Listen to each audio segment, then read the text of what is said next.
Master, part 2 na ito. Paano naman tayo mag-set ng temperature na gusto natin. So flash lang natin to dalawang beses, tapos halimbawa i-set natin siya ng 12. Pindot ulit, tapos back. So try natin sa malamig mga kamaster. So malamig, ilagay yung sensor. So kailangan yung sinet natin, yung contactor na yun, mamatayan.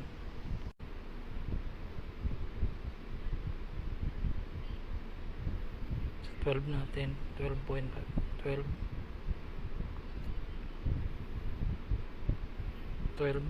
dapat mamatayan. Ayun. So ganun lang pagsiset mga kamaster. Yun lang.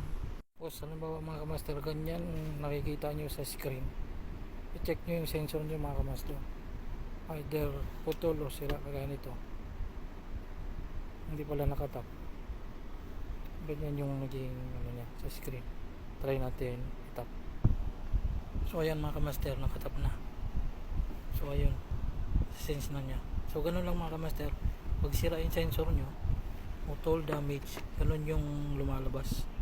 So yun lang mga kamaster, salamat, sana nakatulong, nagdag kaalaman na naman.